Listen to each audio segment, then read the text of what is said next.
farmland and you would have the produce all in Medina, then it would be easier for you, it's more efficient, and you would have a greater profit through economies of scale and other benefits that you might get.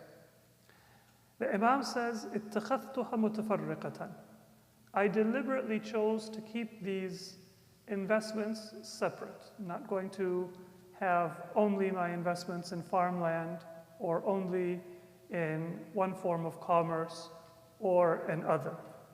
فإن أصاب هذا المال شيء سلم هذا المال والسرة تجمع بهذا كله. The Imam says that this ensures that if one area suffers a loss, the other area is able to cover for it, and in the end, it is a single account. The Imam is not only speaking about diversification to protect a loss in one area, but rather to say that if I want to make sure that A, I have peace of mind, and B, I am able to help and I am able to contribute, then I need to be able to have a steady source of income. Otherwise, I may chase the greater profit, but I have stress because I know that I'm leveraged. I know that there is a risk that the investment may go down. And so it might affect my peace of mind. It might affect my generosity. It may affect my ability to help somebody else out in a time of need. Because when the economy goes down, if my investments have gone down, and then maybe my friends also, they have suffered hardship in their job or lost a job, well, I am less able to help them, and they are in greater need. So these are the spiritual reasons for me to be a good manager of my possessions and to diversify my assets and my investments, not just for my financial benefit, not just to increase my likelihood of having a profit, but to be able to increase my ability to have mental and emotional peace of mind and to be able to be of benefit to others so that I can ensure that in times of hardship, I will be able to be a source of support for my family, for my community institutions, for masajid and other areas that need it. This is a very common situation that we have when there is a crisis and everybody has a crisis, then our institutions have a double crisis. Because people are dealing with inflation, they are dealing with reduced disposable income, and then the first cost to be cut is often the contribution to community, or the assistance that we're able to provide to others. But they are probably going to be in greater need at the same time that I am in greater need. A spiritual and a religious motivation to be judicious and to diversify my assets. Sallu ala Muhammad wa ala Muhammad.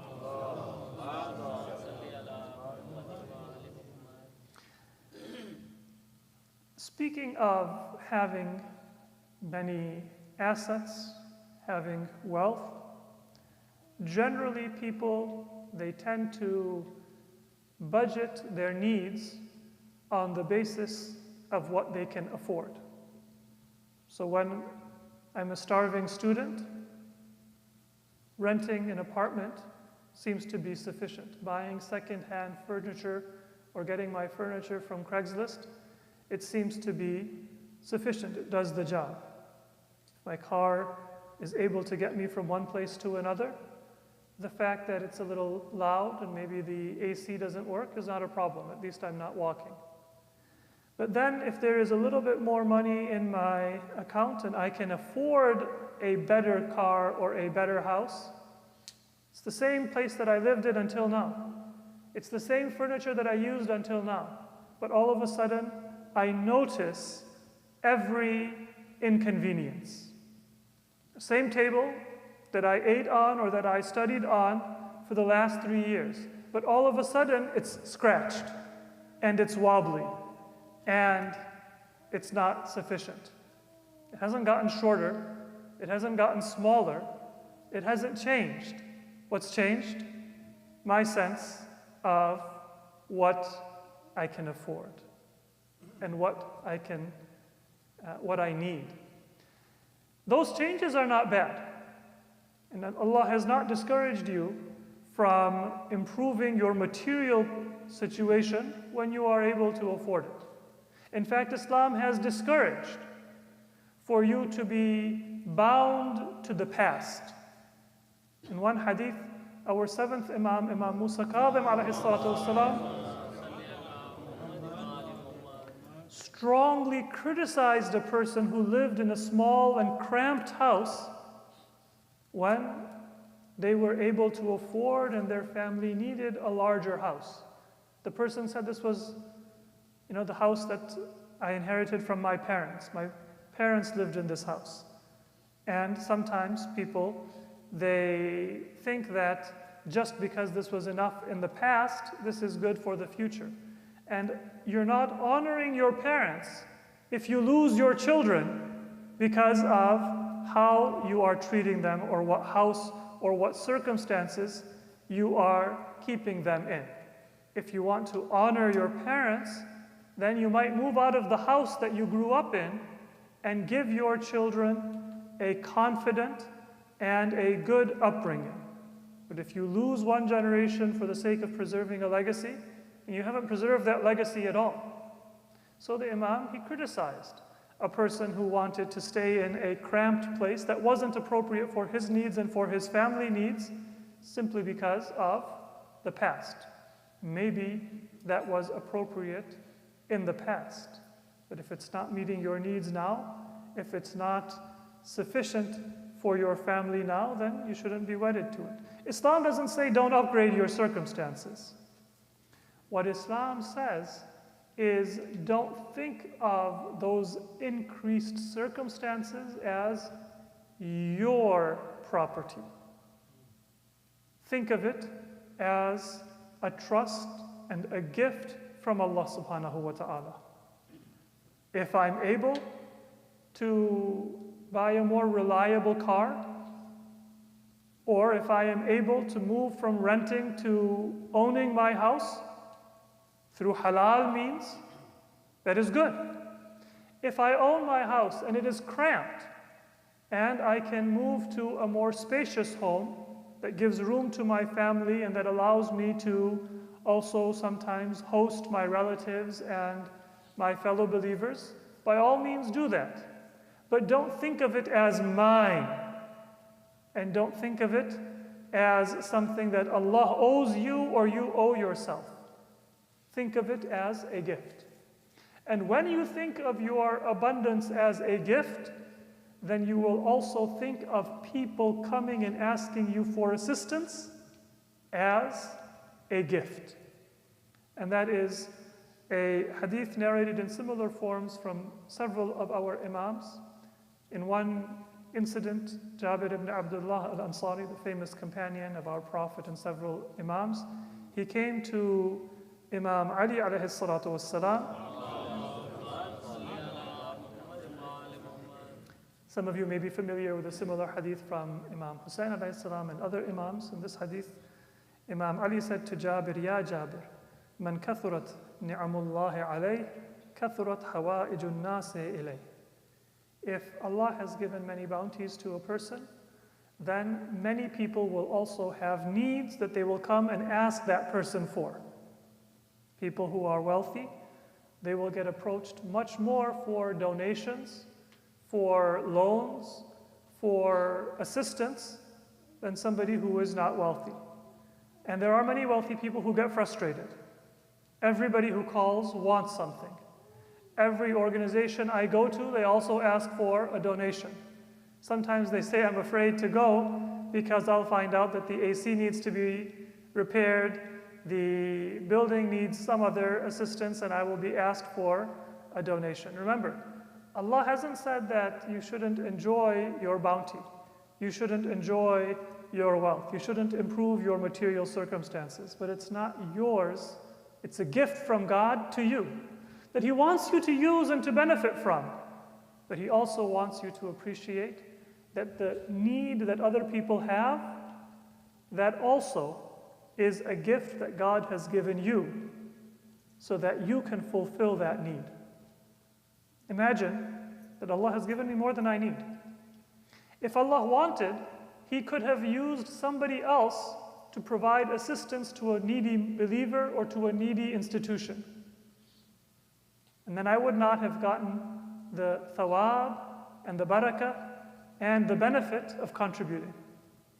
But Allah said that I'm going to give this money to you, or I'm going to give this opportunity to you, so you can help that organization, so you can help that needy individual, and you get reward, you get blessings in your life, you get praise from your fellow believers, you get all those benefits, and that need is also met. Then the Imam says that if a person does what Allah subhanahu wa ta'ala has guided him or her to do through generosity, then عرضها للدوام والبقاء. You have put those blessings in a position to remain, to stay. And if you are negligent, عرضها للزوال والفناء. Then those bounties that Allah subhanahu wa ta'ala has given you, you have put them at risk for zawal and fana, for annihilation and to be removed from you. So it is a double-edged sword when Allah subhanahu wa ta'ala has given us plenty. If we use it well and we are generous, then we get reward and we preserve those bounties. Otherwise, we are suffering not just ourselves, but we are also depriving those who are worthy of what Allah subhanahu wa ta'ala has intended for them to receive through our means, through our agency. And that means that we will potentially lose that bounty, and we will certainly lose the blessings that we were able to benefit from if we had been generous. Salawat ala Muhammad wa ali Muhammad.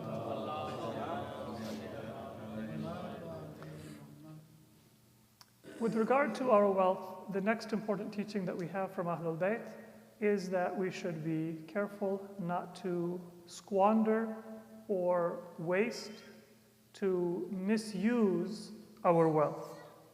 One form of preservation of our wealth is zakat. In a hadith from our sixth Imam, Imam Ja'far al-Sadiq alayhi salatu was-salam, he said, حَصِّنُوا أَمْوَالَكُمْ بِالزَّكَاةِ.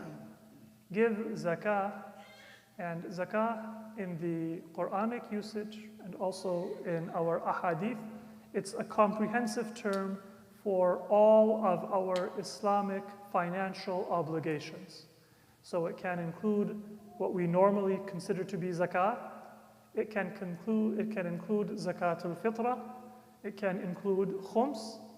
And in some usages, it also includes the recommended charity that we give, which is for barakah in our lives and for protection in our own lives. So in a general sense, أَقِيمُوا الصَّلَاةَ وَآتُوا الزَّكَاةَ is referring not just to a limited financial obligation, but a certain perspective in our life. That we are oriented towards prayer, not just the 5 wajib prayers. We are oriented towards zakah, not just the minimum amount that we are obligated to give. One of the benefits of zakat is that that is how you protect it.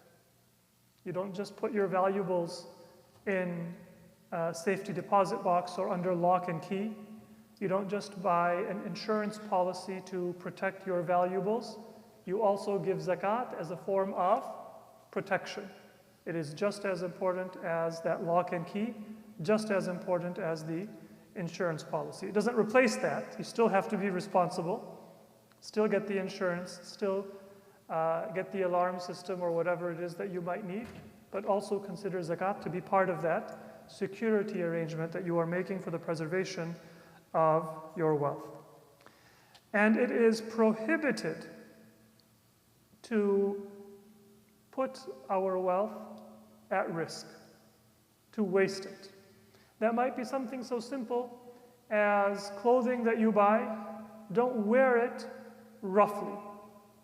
There are ahadith that say that if a person wears their dress clothes when they are working around the house so that the clothes get dirty and they become worn out prematurely, this is israf.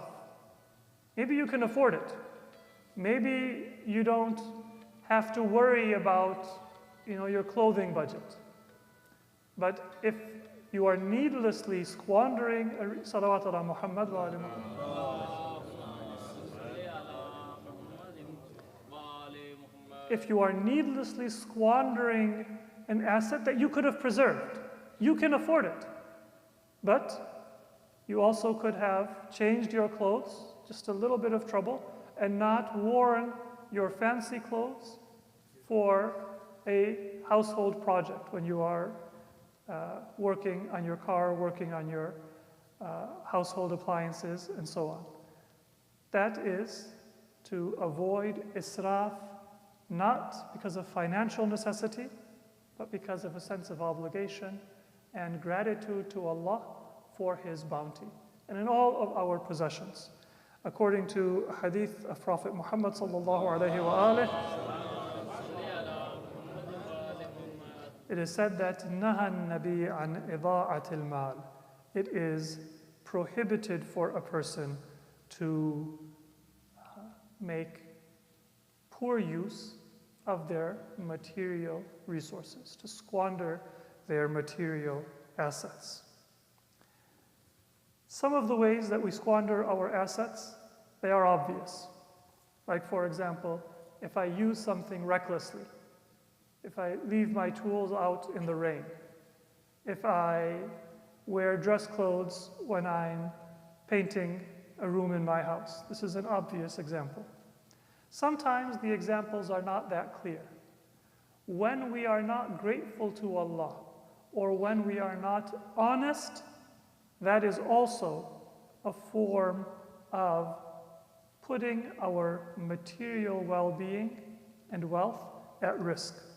In a hadith from our first Imam, Amir al-Mu'mineen, alayhi salatu wassalam, he says, Ya ma'ashara tujjar, iyakum wal yamin al-fajira. Don't make a false claim, in particular a false oath, about something that you are selling. I want to sell something, and I want the person to buy it, so I kind of falsify the reality of what it is that I'm selling. I want to be a good salesperson.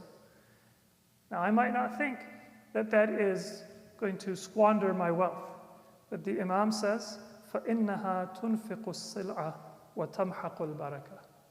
You think that you're going to earn a profit, but that actually destroys your merchandise and it removes the barakah. You might earn superficially more by hiding a defect and then by taking a false oath to make a person think that they are getting a better deal than they are. But you're destroying your merchandise and you are destroying the barakah. Somewhere in your life, you are going to have to pay that price. It might be in your health, it might be in your family, it might be that you will have an additional financial expense that you would not otherwise have. But you are not going to profit. You're wasting your wealth by that lack of principle and that lack of honesty. One of the common outcomes of wealth is that it distracts us from our human relationships.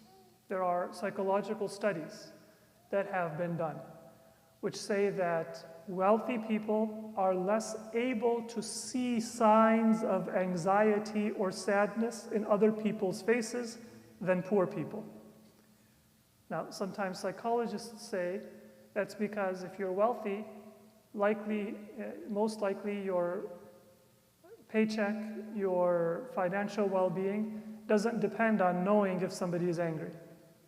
But if you are, say, a minimum wage worker, your employer or the person that you report to, if they're in a bad mood and you don't notice it, that might make a big difference. If you don't realize what kind of mood they're in, you might be out of a job or you might lose your tip. So you are sensitized to it because it's part of your daily life. But if you are an executive, other people have to worry about how you are feeling. You don't have to worry as much about how they are feeling. Or even if you suffer, then you probably have a network of people you can draw on or savings that you can draw on. So there are some justifications or some reasons given for why that might be the case. But this is a reality that in many cases, those of us who have abundance, we are not as attentive to and we are not as aware of the feelings of others, the insecurities of others, the needs, the happiness and the sadness of others, because our life doesn't depend on it. And this is called in ahadith sukrul mal, the intoxication of wealth. And our first Imam, Imam Ali alayhi salatu wassalam, he says, يَنْبَغِي لِلْعَاقِلِ أَنْ يَحْتَرِسَ مِنْ سُكْرِ الْمَالِ. If you are a wise person and you have been given wealth, if you don't have wealth, then you might not have as severe a case of intoxication. There are people who don't have wealth who are still intoxicated because they vicariously live a life of a materialist and a very worldly person. But it's less likely. If you have been given wealth, then there is a risk that you will be intoxicated by it. The Imam says a person who has mal should avoid the intoxication of wealth. That can be by ignoring the feelings of others. It can be by always wanting new and better toys. It can be by only having material goals or trying to build an empire of investments and personal wealth. It can be by competing with other people and measuring our success and our worth on the basis of our material needs. All of these are forms of the intoxication of wealth. But Imam Ali says, make sure that if you are wise, you are aware of it and you avoid it. Why? فَإِنَّ لِكُلِّ ذَلِكَ رِيَاحًا خَبِيثًا. You don't realize it, but that intoxication of wealth, it has a very disgusting odor that comes from it. تَسْلُبُ الْعَقْلِ وَتَسْتَخِفُّ الْوَقَارِ. It takes away your wisdom, it takes away your dignity. If I'm in an environment, sometimes you come home after vacation and you walk into your garage and you smell that maybe there was a mouse or something that came and died, and it's a terrible, disgusting smell. You open the garage door, you air it out, you try to find what was the source of that rotten food or that animal so you can remove that smell. Just imagine that when a person is intoxicated by money, their own body is emitting that intoxicating, that disgusting odor. It's contaminating everything that they come into contact with. We don't realize it because we have plugged our own nose, we don't feel it. But تَسْلُبُ الْعَقْلِ وَتَسْتَخِفُّ الْوَقَارِ. It has its effect. When there is a terrible smell, then every human being walks away. And when we are intoxicated by wealth, then our aql departs and our dignity departs. And that takes away our faith. So we should be good stewards, we should be grateful, and we should be generous with what Allah has given us, but we should not live a material life and be intoxicated by wealth or seeking wealth. We pray to Allah subhanahu wa ta'ala to grant us of His abundant rizq and sustenance and to make us good stewards of all that He has given us. Bismillahir Rahmanir Rahim. Inna a'tainaka al-kawthar fasalli li rabbika wanhar inna shani'aka huwal abtar.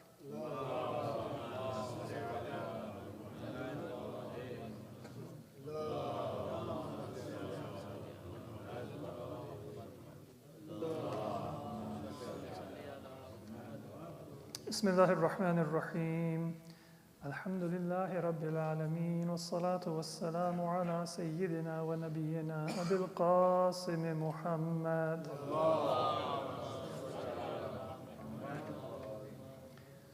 وعلى أهل بيته الطيبين الطاهرين لا سيما علي أمير المؤمنين وعلى فاطمة الزهراء وعلى الحسن والحسين وعلي بن الحسين ومحمد بن علي وجعفر بن محمد وموسى بن جعفر وعلي بن موسى ومحمد بن علي وعلي بن محمد والحسن بن علي والحجة بن الحسن القائم المهدي صلوات الله عليهم أجمعين. صلوات.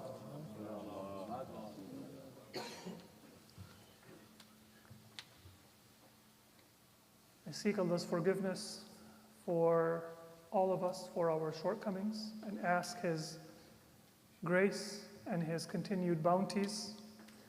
One hadith that reminds us of the value of earning and spending in the way of Allah. A person came to our sixth Imam and complained that I think there's something wrong in my faith. I'm materialistic. I like this world. And the Imam said that, why do you want to have wealth? What is it that you want to do? The person says, أعود بها على نفسي وعيالي. Well, I want to take care of myself. And I want to take care of my family. وأصل بها.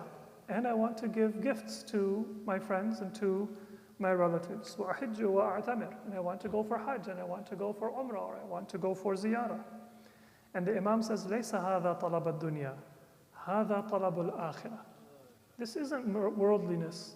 This is spirituality. This is what Islam is actually wanting you to do. So sometimes we think something is bad, but really it is good.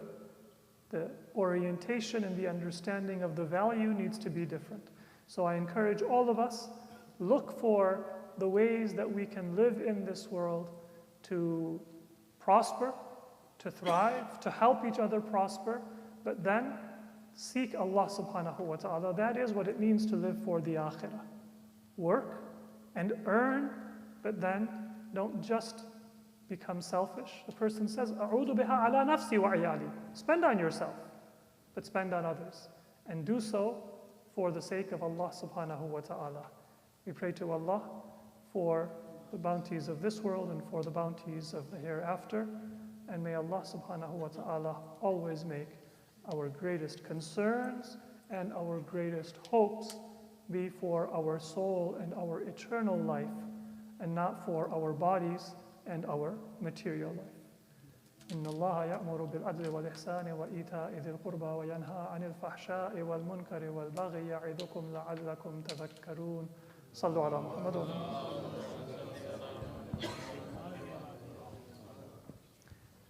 صلاة الجمعة. الله أكبر الله أكبر. أشهد أن لا إله إلا الله. أشهد أن لا إله إلا الله. أشهد أن محمد رسول الله صلى الله عليه وسلم. أشهد أن محمد رسول الله صلى الله عليه وسلم. أشهد أن عليا ولي الله. حي على الصلاة حي على الصلاة حي على الفلاح حي على الفلاح حي على خير العمل حي على خير العمل. قد قامت الصلاة قد قامت الصلاة. الله أكبر الله أكبر. لا إله إلا الله. الله أكبر. بسم الله الرحمن الرحيم. الحمد لله رب العالمين الرحمن الرحيم مالك يوم الدين إياك نعبد وإياك نستعين اهدنا الصراط المستقيم صراط الذين أنعمت عليهم غير المغضوب عليهم ولا الضالين. بسم الله الرحمن الرحيم. يسبح لله ما في السماوات وما في الأرض الملك القدوس العزيز الحكيم. هو الذي بعث في الأميين رسولا منهم يتلو عليهم آياته ويزكيهم ويعلمهم الكتاب والحكمة وإن كانوا من قبل لفي ضلال مبين وآخرين منهم لما يلحقوا بهم وهو العزيز الحكيم. ذلك فضل الله يؤتيه من يشاء والله ذو الفضل العظيم. مثل الذين حملوا التوراة ثم لم يحملوها كمثل الحمار يحمل أسفارا بئس مثل القوم الذين كذبوا بآيات الله والله لا يهدي القوم الظالمين. قل يا أيها الذين هادوا إن زعمتم أنكم أولياء لله من دون الناس فتمنوا الموت إن كنتم صادقين ولا يتمنونه أبدا بما قدمت أيديهم والله عليم بالظالمين. قل إن الموت الذي تفرون منه فإنه ملاقيكم ثم تردون إلى عالم الغيب والشهادة فينبئكم بما كنتم تعملون. يا أيها الذين آمنوا إذا نودي للصلاة من يوم الجمعة فاسعوا إلى ذكر الله وذروا البيع ذلكم خير لكم إن كنتم تعلمون.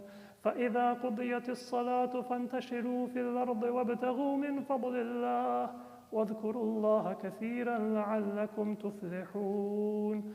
وإذا رأوا تجارة أو لهوا انفضوا إليها وتركوك قائما قل ما عند الله خير من اللهو ومن التجارة والله خير الرازقين. الله أكبر.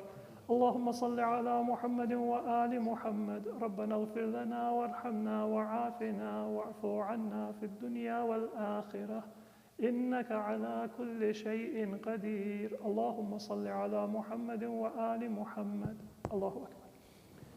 سبحان الله سبحان الله سبحان الله سبحان ربي العظيم وبحمده سمع الله لمن حمده. الله أكبر. سبحان الله سبحان الله سبحان الله سبحان ربي الأعلى وبحمده.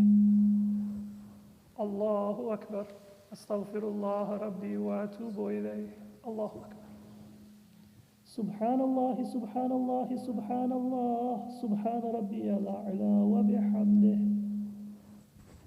الله أكبر. بحول الله وقوته. بسم الله الرحمن الرحيم. الحمد لله رب العالمين الرحمن الرحيم مالك يوم الدين إياك نعبد وإياك نستعين اهدنا الصراط المستقيم صراط الذين أنعمت عليهم غير المغضوب عليهم ولا الضالين. بسم الله الرحمن الرحيم. قل هو الله أحد الله الصمد لم يلد ولم يولد ولم يكن له كفوا أحد. الله. سبحان الله سبحان الله سبحان الله سبحان ربي العظيم وبحمده سمع الله لمن حمده. الله أكبر. سبحان الله سبحان الله سبحان الله سبحان ربي الأعلى وبحمده. الله أكبر. أستغفر الله ربي وأتوب إليه. الله أكبر. سبحان الله سبحان الله سبحان الله سبحان ربي الأعلى وبحمده. الله أكبر. الحمد لله. أشهد أن لا إله إلا الله وحده لا شريك له وأشهد أن محمدًا عبده ورسوله. اللهم صل على محمد وآل محمد. السلام عليك أيها النبي ورحمة الله وبركاته. السلام علينا وعلى عباد الله الصالحين. السلام عليكم ورحمة الله وبركاته.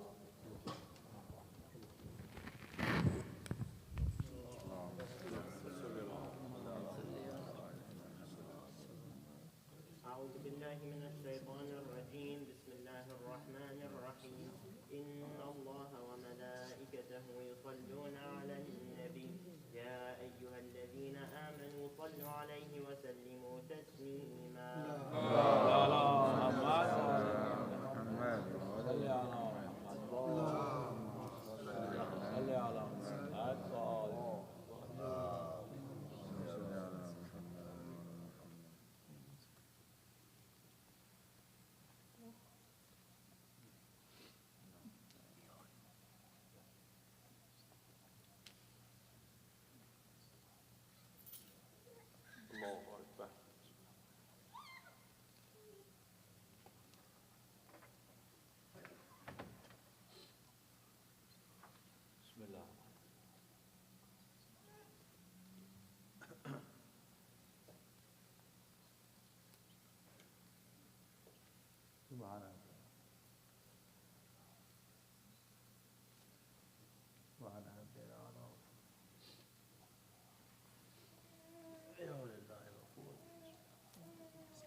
أعوذ بالله من الشيطان الرجيم. بسم الله الرحمن الرحيم.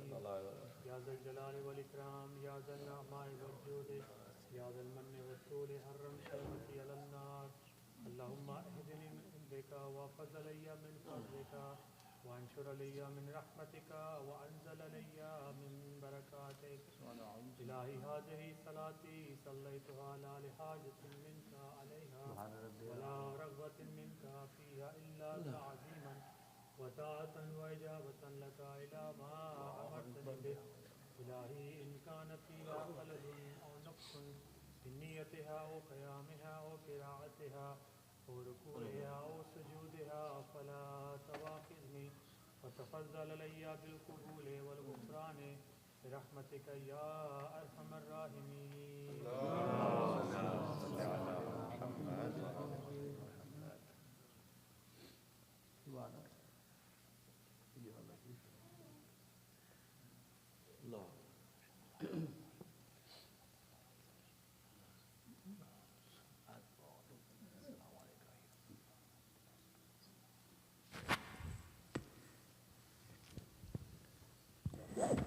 صلاة العصر. الله أكبر الله أكبر. أشهد أن لا إله إلا الله. أشهد أن لا إله إلا الله. أشهد أن محمدا رسول الله. أشهد أن محمدا رسول الله. أشهد أن عليا ولي الله. حي على الصلاة حي على الصلاة حي على الفلاح حي على الفلاح حي على خير العمل حي على خير العمل. قد قامت الصلاة قد قامت الصلاة. الله أكبر الله أكبر. لا إله إلا الله. الله